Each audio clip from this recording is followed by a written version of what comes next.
नमस्कार, मैं हूं आपका राजन द्विवेदी और चुनावी अपडेट में आज मैं मौजूद हूं आपके साथ। और मेरे साथ मौजूद हैं वरीय पत्रकार नरेंद्र झा जी। हम लोग चर्चा करेंगे बिहार विधानसभा चुनाव पर, जिसके लिए पूरे बिहार में मतदान हो चुके हैं और 14 नवंबर को इसकी मतगणना होनी है। इस बीच में पूरे बिहार में, पूरे देश में बिहार के इस चुनाव के अपडेट सारे चैनल और समीक्षक अपने अपने माध्यमों से कर रहे हैं। एग्जिट पोल भी जारी किया जा रहा है, जिसमें कई एग्जिट पोल हास्यास्पद भी नजर आ रहे हैं। सिर्फ बीजेपी और जदयू महागठबंधन, एनडीए और महागठबंधन को छोड़कर किसी अन्य की भी वो चर्चा नहीं कर रहे हैं। जबकि लड़ाई में कहीं त्रिकोणीय संघर्ष है, कहीं दो कोणीय संघर्ष है, आमने सामने की टक्कर है और अधिकांश जगहों पर त्रिकोणीय संघर्ष दिखा है। यह जो है क्षेत्रीय स्तर के सारे सूचनादाता, प्रतिनिधियों, संवाददाता और पत्रकारों से बातचीत के आधार पर मैं आपको बता रहा हूं कि लगभग पूरे बिहार में त्रिकोणीय संघर्ष के बहुत सारे जगहों पर देखे गए हैं कि चुनावी मैदान में त्रिकोणीय संघर्ष हुए हैं। लेकिन एग्जिट पोल महज एनडीए और महागठबंधन की बात बता रहा है, जो कि बेहद हास्यास्पद भी है। खैर छोड़िए उन सारी बातों को। हम अभी पूर्वी चंपारण में 12 विधानसभा क्षेत्रों पर आज चुनावी अपडेट में आपसे अपनी जानकारियों को साझा करने जा रहे हैं, जिसमें कहाँ कहाँ कौन प्रत्याशी किस चुनाव मैदान में है और क्या उसकी स्थिति है, वो आपको बताएंगे हमारे साथ नरेंद्र झा जी। तो सर नमस्कार। नमस्ते नमस्ते। चुनावी अपडेट में आपका स्वागत है। और आज हमारे दर्शक श्रोता जो है आपसे यह जानना चाहते हैं कि मोतिहारी जिले के 12 विधानसभा क्षेत्रों में किन विधानसभा क्षेत्रों में कैसे कौन लड़ाई में है और मतदाताओं का रुझान किधर रहा है। ऐसा है राजन जी, चुनाव तो हो गया, अब 48 घंटे शेष बचे हैं परिणाम आने के। सारे लोगों की धड़कनें बढ़ी हुई हैं, सभी उम्मीदवार की धड़कनें तेज हैं। गिनती में रिजल्ट क्या होगा ये कुछ आकलन करके सब लोग बेहोश हैं। और ये अभी जो आप देख रहे हैं, जो भी ये पोल देख रहे हैं, ये पोल का भी अगर पोल करिएगा तो ये पोल आपको लगेगा कि ये बहुत ऑथेंटिक पोल नहीं है। इसलिए पोल की बात छोड़िए, धरातल पर कुछ है, पोल की संभावना कुछ है। कुछ जो रिजल्ट आएंगे वो साफ दिखेगा। पूर्वी चंपारण के इन 12 विधानसभा क्षेत्र में लड़ाई जो है बहुत दिलचस्प है। कहीं कहीं तो बिल्कुल कांटे की लड़ाई है। और सबसे बड़ी बात कि बीच में जन सुराज घुसा हुआ है। यहाँ अपने जिला में, मतलब इस पूर्वी चंपारण में 3-4 ऐसा विधानसभा क्षेत्र है जहाँ जन सुराज की उपस्थिति बहुत मजबूत है और वो लड़ाई को त्रिकोणीय बना रहा है। जैसे आप चिरैया ले लीजिए, चिरैया में एकदम नहीं। तो हम लोग मोतिहारी विधानसभा क्षेत्र से क्रमवार उस पर चर्चा करें। मोतिहारी में यहाँ भाजपा के जो पूर्व विधायक हैं निवर्तमान प्रमोद कुमार और राजद के देवा गुप्ता के साथ बिल्कुल आमने सामने की लड़ाई है। बीच में जन सुराज के डॉक्टर साहब घुसे हुए हैं, डॉक्टर अतुल कुमार। लेकिन कोणीय संघर्ष बनाया, लेकिन लड़ाई यहाँ एकदम बिल्कुल सपाट लड़ाई है। मेरे सपाट के बिल्कुल आमने सामने की लड़ाई है। अब ये और कांटे की लड़ाई है। इसमें क्या होगा कहना मुश्किल है। फिलहाल अभी जो रुझान, जो बातें मिल रही हैं, जो छन के आई हैं बाजार से, मार्केट से, लोगों से, उसके आधार पर अब अभी चर्चा में ये आ रहा है कि देवा गुप्ता का अभी पलड़ा भारी दिख रहा है। लेकिन अब वो गिनती में उतार चढ़ाव क्या होगा कहना मुश्किल है। लेकिन एग्जिट पोल में यहाँ का बीजेपी ही लोग बता रहे हैं कि बीजेपी ही का ही यहाँ सीट जो है निकलेगा। नहीं, ऐसा बिल्कुल परफेक्ट नहीं कह सकता है। कह रहे यहाँ कांटे की लड़ाई है, दोनों का वोट है। इस बार लालटेन का भी यहाँ वोट बहुत अग्रेसिव पड़ा है। इसलिए ये कहना कि बीजेपी यहाँ जीत चुकी है या जीत जाएगी, ये सही नहीं है। दोनों में कोई जीत सकता है। बहुत गंभीर लड़ाई है यहाँ पे। और अभी जो सूचनाएं हैं या जो बातें हैं उसमें लोग बता रहा है तो देवा गुप्ता अभी भारी है। ये मोतिहारी की बात हो गई आपको। उसके बाद आप चले आइए ढाका। ढाका की भी लड़ाई वैसे ही है। वहाँ पे जन सुराज के जो है डॉक्टर एलवी प्रसाद, वो मजबूत लड़ाई लड़े हैं। और जितना मजबूती से एलवी प्रसाद लड़े हैं और जितनी मजबूती से उनको वोट हुआ होगा, उतनी ही मजबूती से वहाँ भाजपा उम्मीदवार कमजोर होंगे।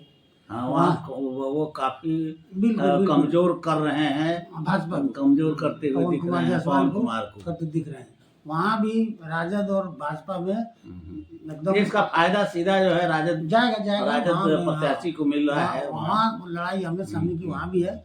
वहाँ सीधी बात यह है कि जन सुराज वहाँ जितनी मजबूती से लड़ा है और जन सुराज के उम्मीदवार वहाँ जितना मजबूत होंगे, उतना भाजपा के उम्मीदवार कमजोर पड़ेंगे। सीधा है ढाका की। चिरैया की क्या स्थिति है? अब आ जाइए चिरैया। चिरैया में भी भाजपा पुराने अपने उम्मीदवार उतारे हैं, लाल बाबू गुप्ता को। वहाँ जन सुराज से इंजीनियर संजय कुमार सिंह है और इधर आपको राजद से लक्ष्मी नारायण यादव और उनके खिलाफ में बागी बन के पछीलाल यादव लड़ रहे हैं। तो वहाँ जीत किसकी हो सकती है? किस किस की वहाँ लड़ाई जन सुराज से है। जन सुराज और भाजपा की वहाँ लड़ाई है और ये त्रिकोणीय बनाने में दोनों लगे हुए हैं। पछीलाल जी मजबूत हो जाए या लक्ष्मी यादव जी मजबूत हो जाए, ये दोनों अपना त्रिकोणीय बनाने में अपने में खेल रहे हैं। ये दोनों आपस में ही लड़ रहे हैं, हम मजबूत तो हम मजबूत। तो कहीं इसका फायदा जन सुराज को तो ही नहीं मिल जाएगा? ज्यादा चांस है इसका लाभ जन सुराज उठा लेगा, क्योंकि जन सुराज के साथ भी वहाँ वोट बैंक है। तो ऐसी स्थिति में वहाँ तो जन सुराज और महागठबंधन की लड़ाई देखी जा सकती है। महागठबंधन नहीं, वहाँ लड़ाई जन सुराज और बीजेपी के बीच अभी देखी जा रही है। और इन दोनों में एक कोई ज्यादा मजबूत होके उभरा तो जन सुराज की लड़ाई इनके साथ हो जाएगी। लेकिन जन सुराज वहाँ कॉमन है, और सिटिंग कैंडिडेट वहाँ बीजेपी है। हाँ बीजेपी है, तो वहाँ पे वहाँ की लड़ाई में जन सुराज कॉमन है। तो वहाँ लड़ाई मान के चलिए फिलहाल जो अभी वर्तमान जो स्थिति मिली है जानकारी वहाँ, तो वहाँ जन सुराज और तो यानी कि इस जिले में हो सकता है कि चिरैया विधानसभा जन सुराज के खाते में आ सकता है। तो हम लोग अब सुगौली विधानसभा क्षेत्र पर चर्चा कर रहे हैं। सुगौली आइए, सुगौली में स्थिति और भी रोमांचक है। वहाँ पे आपको पूर्व के जो उम्मीदवार थे, जो वर्तमान विधायक थे, उनकी उम्मीदवारी रद्द हो गई। अब उसके चलते राजद गठबंधन के जो महागठबंधन के जो लोग हैं, ये वहाँ एक दूसरे दल को उम्मीदवार को समर्थन कर दिए। लेकिन इस दल के जो वोटर हैं, उस घोषणा के बाद वो लोग इकट्ठा हैं ऐसी बात नहीं है। उस वोटरों में बिखराव है, कुछ इधर आए कुछ उधर गए। लेकिन अंतिम समय में वहाँ एनडीए के पक्ष में वोट गुलबंद होते दिखा है। तो वहाँ लड़ाई एनडीए और जन सुराज की हो गई है। जन सुराज और एनडीए के बीच में वहाँ लड़ाई है। अब दोनों में दो बाजी मार ले, लेकिन लड़ाई तगड़ी फाइट है। दोनों में मजबूत लड़ाई है, आमने सामने दोनों लड़ रहे हैं। रक्सौल विधानसभा पर और रक्सौल में त्रिकोणीय लड़ाई है। रक्सौल में भी त्रिकोणीय लड़ाई है, वहाँ भी जन सुराज लड़ाई को त्रिकोणीय बना दिया है। वहाँ सिटिंग विधायक प्रमोद कुमार सिन्हा है, बीजेपी के हैं। वहाँ पे कांग्रेस के गए हैं श्याम बिहारी प्रसाद और भुवन पटेल जी हैं जन सुराज से। और ये तीनों जदयू के हैं। हाँ, जदयू से आए हुए हैं जन सुराज। ये तीनों जदयू हैं, तीनों जदयू से ही खेल के आए हैं। ये तीनों का अपना अपना वोट जदयू के लोगों के बीच है। ये तीनों उसको तोड़ने के फिराक में है। लेकिन फिर भी वहाँ पे लड़ाई अभी तक जो संकेत है वो इतना ही है कि ये त्रिकोणीय संघर्ष है का फंसा हुआ है जबरदस्त। तीनों में फाइट। हाँ, कौन बाजी मारेगा ये कहना, ये 14 तारीख को तय है। 14 तारीख को तय होगा। अब आ जाइए नरकटिया। नरकटिया के जो वर्तमान राजद विधायक हैं डॉक्टर शमीम साहब, उनके साथ लड़ाई है। वहाँ भी जन सुराज गए हुए हैं, लेकिन जन सुराज के जो उम्मीदवार हैं और जादू जाति से आते हैं और इनके सामने इस गठबंधन से जो उम्मीदवार गए हैं, नए चेहरा हैं, नए लोग हैं, जदयू से उम्मीदवारी है वो वहाँ बहुत मजबूत फाइट दे रहा है। और वहाँ ये माना जा रहा है कि जदयू और राजद में। महागठबंधन हम- राजद से पूरा हाँ, फाइट ये है, पूरा फाइट है। लेकिन और अभी वहाँ पर समीम का राजद पलड़ा भारी है। राजद का पलड़ा भारी समीम है, अहमद का हाँ। पलड़ा भारी है। हाँ, हाँ, वहाँ जीत समीम अहमद की हो की हो सकती सकती है, है, हाँ। तो इसे ट्रिक मार करिए कि वो राजद वहाँ हाँ, राजद वहाँ जीत जीत सकता है। अब चलें गोविंदगंज विधानसभा। गोविंदगंज में भी लड़ाई आसान नहीं है। हम्म, गोविंदगंज में भी लड़ाई एकदम टक्कर की लड़ाई है। हम्म। वहाँ कांग्रेस के उम्मीदवार हैं गप्पू राय, और इंजीनियर शशि भूषण सिंह हाँ, और गप्पू राय। गप्पू राय। और उसमें आ गए हैं आपको ये चिराग पासवान के जो अध्यक्ष हैं पार्टी के, एनडीए के के लोजपा समर्थित के उम्मीदवार हैं लोजपा के। राजू तिवारी जी राजू तिवारी स्वयं पार्टी के अध्यक्ष हैं, सो उम्मीदवार प्रदेश हैं। अध्यक्ष हाँ, स्वयं उम्मीदवार हैं। तो वहाँ लड़ाई कांग्रेस और राजू तिवारी में बीच है। के बीच है। वहाँ तीसरा कौन आपको वहाँ जनसुराज ही है। आज जनसुराज कुछ काट रहा है। हाँ, वहाँ माने तीसरा पार्टी मजबूत जो है वो जनसुराज ही है। हाँ, लेकिन लड़ाई वहाँ सीधा कांग्रेस और एनडीए में। एनडीए में है। और उसमें राजू तिवारी का पलड़ा भारी बताया जा रहा है। लेकिन फाइट अभी में है वह सीट, हाँ, फाइट क्लियर में- नहीं कहा ना- जा ना- सकता ये ना। जीते ही रहे। कौन जीतेगा ये कहना मुश्किल है। हम्म। लेकिन लड़ाई वहाँ इन दोनों में टक्कर की लड़ाई है। हाँ, कांग्रेस और लोजपा हाँ, में लोजपा है। में। और सिद्धि विधानसभा क्षेत्र पर छत्तीसगढ़ में और सिद्धि के जो- विधानसभा क्षेत्र में सिद्धि तो के जो निवर्तमान विधायक हैं, मंत्री हैं कृष्णनंदन पासवान जी। कृष्णनंदन पासवान जी की स्थिति वहाँ एनडीए का पलड़ा भारी दिख रहा है एनडीए का पलड़ा वहाँ भारी दिख रहा है। और राजद से ही फाइट है और जनसुराज भी दे रहा है फाइट, हाँ, दे रहा है। लेकिन वहाँ हाँ, बीजेपी हाँ, वहाँ BJP को- निकलता दिख रहा है। पल्ला वहाँ भारी बताया जा रहा है। हालांकि लड़ाई वहाँ भी है। वहाँ वोटिंग जिस हिसाब से देखी गई है हाँ, हाँ, हाँ, और वहाँ के जो सूत्र बता रहे हैं कि वहाँ पर बीजेपी हाँ, वहाँ बीजेपी सीट मजबूत निकाल है, सकती निकाल है सकती वहाँ। है। उसी तरह पिपरा में है। पिपरा पिपरा भी विधानसभा श्याम बाबू यादव और वो जो कम्युनिस्ट उम्मीदवार हैं हाँ, उनके साथ लड़ाई है। हाँ, और वहाँ श्याम बाबू यादव की स्थिति बेहतर बताई जा रही है। मतलब वहाँ भाजपा मजबूत स्थिति में है, वो भाजपा सीट निकाल सकती है। निकाल सकती है। अब जो है बात करें केसरिया विधानसभा की, हाँ, केसरिया में वहाँ शालिनी पर- मिश्रा वहाँ पहले से विधायक हैं। हाँ, जदयू की विधायक है। इस बार भी टिकट है उनको। हाँ, लेकिन वहाँ पे जो वीआईपी के उम्मीदवार गए हैं वरुण सिंह। वरुण सिंह, ये वरुण सिंह वहाँ बहुत मजबूत फाइट दे रहे हैं।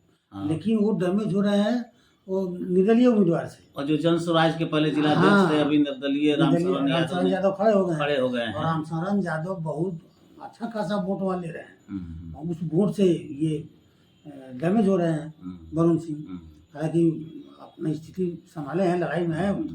लेकिन अभी वहाँ पलड़ा जदयू का भारी भारी है। दिख रहा है। यही वहाँ की स्थिति है। और कल्याणपुर विधानसभा क्षेत्र की हम कल्याणपुर बात में करते हैं तो सचिंदर सिंह वहाँ पर पूर्व विधायक अभी पहले से विधायक मनोज मनोज यादव हैं, राजद के जिलाध्यक्ष भी हैं और कल्याणपुर विधानसभा के विधायक भी हैं और उनकी सीधी लड़ाई देखी जा रही है कल्याणपुर के पूर्व भाजपा विधायक हाँ, सचिंदर सिंह से। बिल्कुल। वहाँ पर अन्य जो भी हैं वो वोट किसी किसी का डैमेज कर रहे हैं, हाँ, तो वो जो लोग सीन में नहीं है। सीन में नहीं है, लेकिन वो जिसको डैमेज करेंगे तो वो हारेगा और एक जीतेगा। हाँ, लेकिन लड़ाई जो है मनोज यादव से और सचिंदर और सिंह कांटे की सचिंदर लड़ाई के है। बीच है, हल्की लड़ाई नहीं है, वो कांटे की टक्कर वहाँ भी बीजेपी है। और आरजेडी के बीच है। हाँ, वहाँ भी कांटे की टक्कर है। तो हालांकि माना जा सकता है कि वहाँ आरजेडी का सीट वो बच सकता है, बच सकता है। हाँ, बच सकता है। तो बच सकता है, ऐसी उम्मीद की जा हाँ, सकती है। वहाँ कड़ी फाइट कड़ी वहाँ मानी फाइट है। जाएगी। कड़ी फाइट है। हम बात करें अब मधुबन विधानसभा क्षेत्र में, जहाँ वो पूर्व मंत्री भी रह चुके हैं राणा रणधीर सिंह, भाजपा के प्रत्याशी हैं और उनकी फाइट ये राजद के महागठबंधन से है। हाँ, महागठबंधन। हालांकि वो सीट सीधा बीजेपी को ही वो वहाँ जाता वहाँ दे रहा वहाँ है, हाँ दिखाई दे रहा है जो मधुबन सीट बीजेपी को जा रहा है और बीजेपी वहाँ मजबूत स्थिति में है। मजबूत स्थिति वहाँ पे में। ठीक है लड़ाई वहाँ पे बीजेपी की। मैंने बीजेपी के लिए वो ठीक है, फायदेमंद सीट लग रहा है वो मधुबन। वहाँ हो सकता है बीजेपी निकाल ले।